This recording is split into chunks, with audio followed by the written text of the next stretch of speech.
This is the Han Solo Star Wars Force Awakens blaster review. Scruffy looking Nerf herder.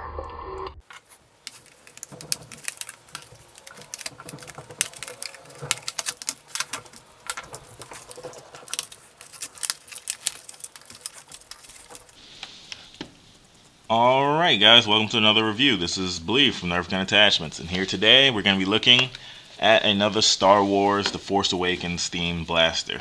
This one is Han Solo's blaster. It doesn't give the name of his blaster even though it has a name, but so we'll just be referring to it as Han Solo blaster for this review. First I'll get into the look and the feel of the blaster, go over the aesthetics and ergonomics, and then we'll move right into the functionality and how this fires exactly and the performance. Then I'll give you my final thoughts and opinions on the blaster, and that'll be it for the review.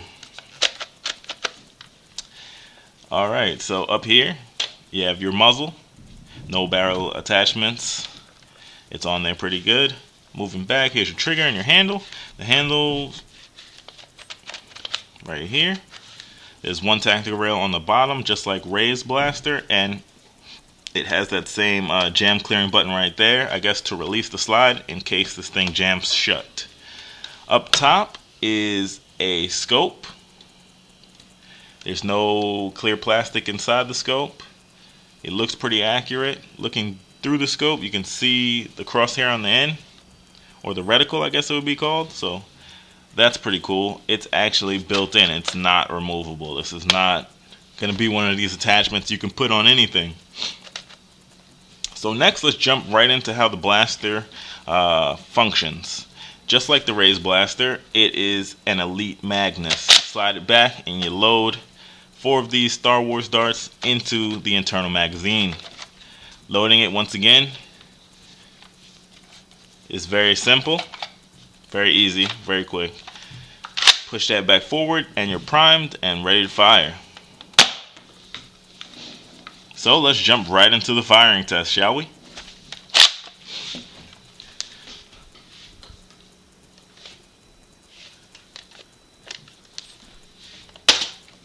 Okay, another quirky thing happens while I'm doing the firing test.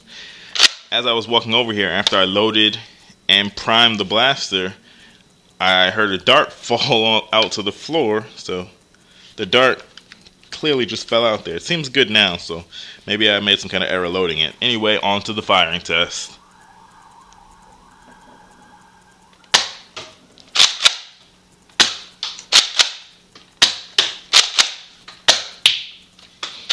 Again. Load it back up. Loading it is quick and easy. Like I said, much better than the MEGA Magnus. Let's see if I can get that dart to fall out the front again.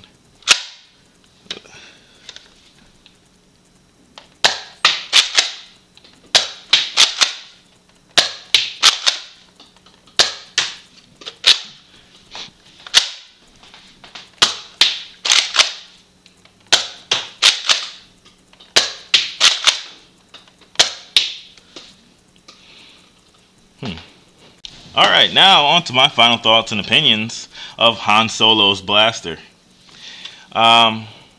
This one, aesthetically, the form factor is very good and I think screen accurate, very fitting, but I just think it's funny how they went with blue for the body.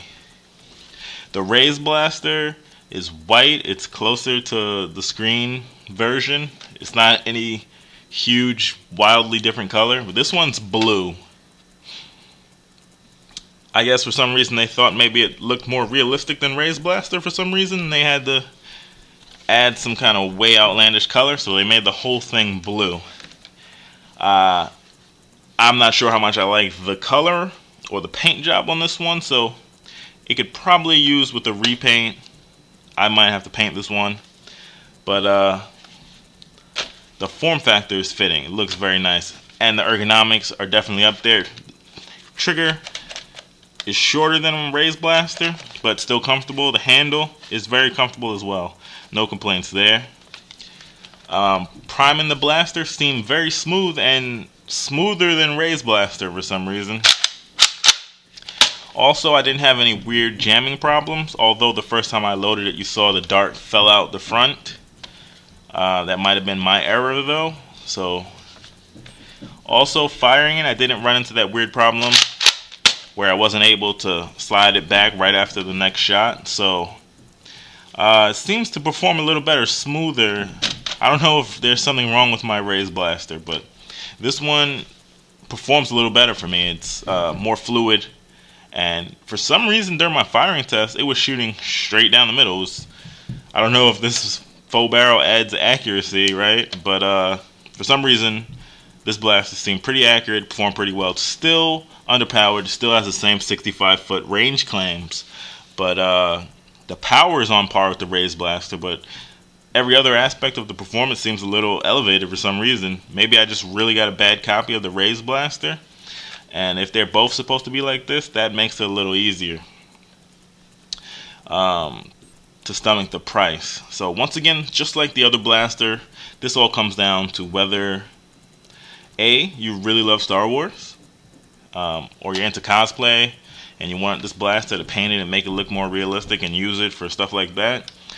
Or if you really love the Mega Magnus and always wanted an Elite version, then you have it right here.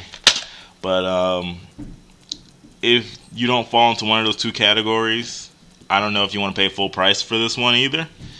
The performance is subpar. Only a 4-shot capacity. You can get other blasters for cheaper. You can get, a strong arm or a hammer shot or, a host of other options for cheaper than this blaster retails for. So I'm not sure if I can recommend it, but if you love the looks or you like Star Wars, just go out and get this blaster. It's probably going to be a collector's item. I don't know if they'll keep selling this because the original Force Awakens blasters are somewhat hard to find now, except for maybe the bowcaster, because that one's terrible and not many people bought it. Outside of parents buying it for their children, a lot of people I know didn't buy that blaster. So, including myself, I never picked it up. But that's about it for this one, guys. So tell me what you think of these Star Wars blasters down in the comment section below. Don't forget to like, comment, and subscribe. And as always, guys, thanks for watching, and I'll see you in the next video, guys. Take care.